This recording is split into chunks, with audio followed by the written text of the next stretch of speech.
isaan kun hundi isiniif barbaachisoo akka ta'an abbaan keessan inni samiirraa beeka. Wangeela Maatiyos boqonnaa 6 lakkoofsa 32.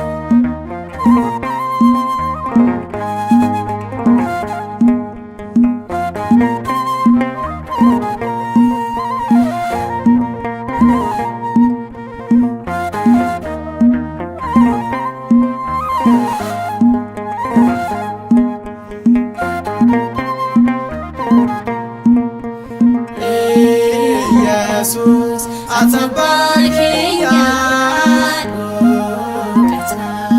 kata jireenya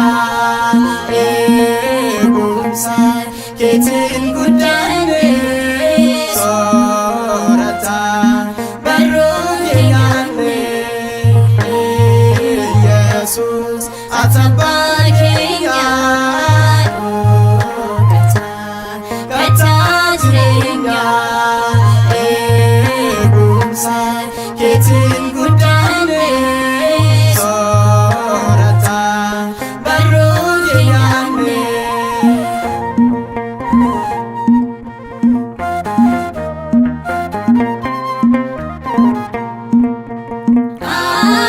amala keenya dandeesse jaalallaan situ nu gaggeesse sindamari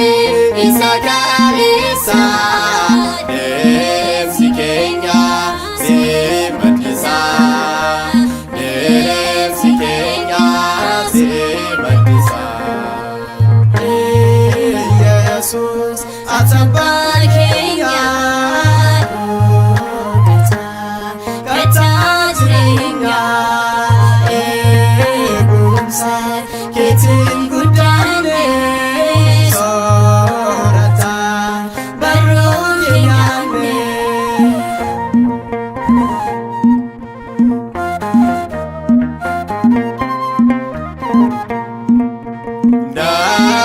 darmamnus qabdeenu dhaabda yoo kufnes hasoon nu qabda jaaba keenya fal'aansa taate miilli keenya siin dhaabate miilli keenya siin dhaabate Jesus atabarkiya kata jireenya eegumsa keetiin guddane soorata barooyyaane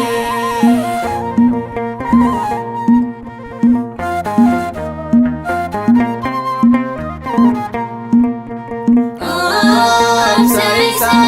injijjiiramne ogummaa sirraa baranne waa'ee kee yoo dhugaa baanu noomuu kee nuti shakkinu noomuu kee nuti shakkinu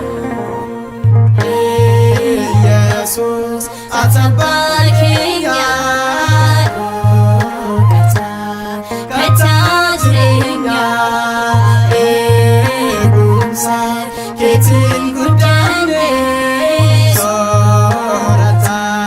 barooyyaane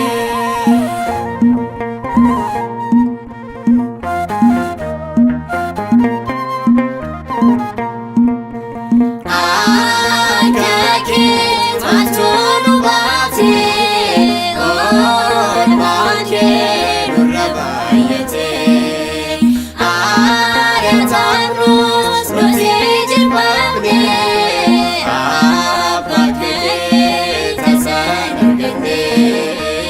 abba kee tasaan arganne Jesus atabarkiya kata jireenya eegumsa keetiin guddane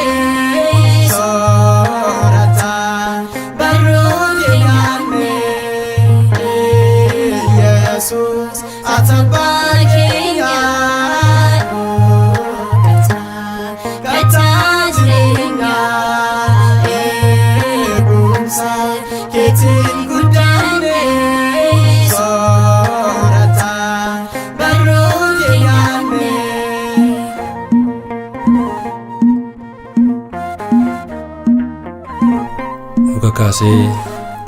kan nu jalqabsiisee kan nu xumursiisee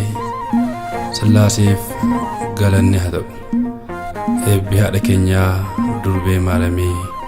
bara baraan nu wajjin haa ta'u. Ameen.